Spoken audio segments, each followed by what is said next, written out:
இன்னைக்கு அரசியல சில பேர் பேஸ்மெண்டே இல்லாம உள்ள வர முயற்சிக்கிறாங்க.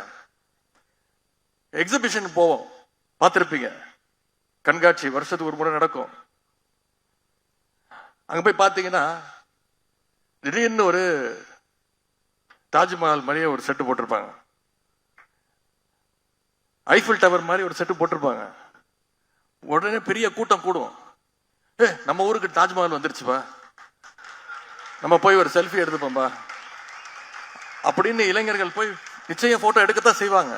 அவ்வளவு ஆர்வம். தாஜ்மஹால போட்டோல பார்த்துருக்கோம், நம்ம ஊருக்கே வந்துருச்சுப்பா தாஜ்மஹால். ஐஃபில் டவருக்கு பார்க்க, உண்மையான ஐஃபில் டவர் பார்க்கணும்னா பாரிஸுக்கு போகணும். நம்ம ஊருக்கே வந்துருச்சுப்பா ஐஃபில் டவர்.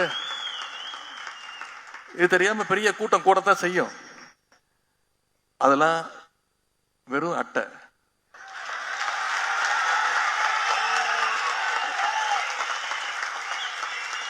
அதற்கு எந்த விதமான அஸ்திவாரமோ கொள்கையோ கிடையாது. சும்மா தட்டுனா போதும்,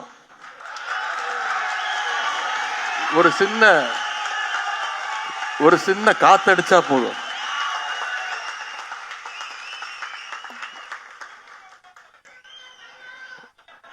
அவங்களுக்கெல்லாம் சொல்லிக் கொள்வது, திராவிட முன்னேற்ற கழகங்கிறது தியாகத்தாலும் போராட்டத்தினாலும் உருவான இயக்கம்.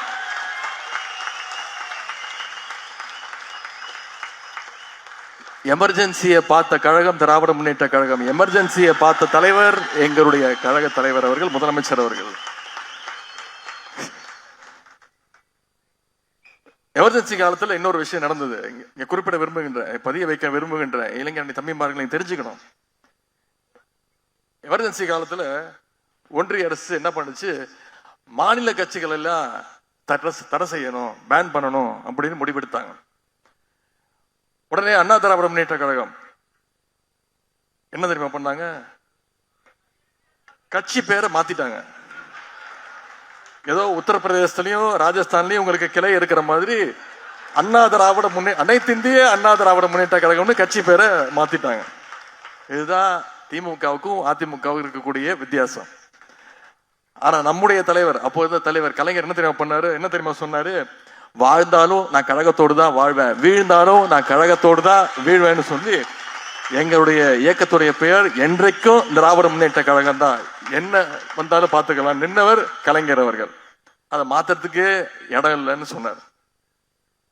கலைஞர் அன்னைக்கு காட்டிய அதே உறுதியோட இன்னைக்கு நம்முடைய தலைவர் நம்முடைய இயக்கத்தை இன்னைக்கு வழி நடத்தி கொண்டிருக்கிறார். நம்ம எல்லாம் இன்னும் சொல்ல போனா கொள்கை தான் வழி நடத்துக்குது,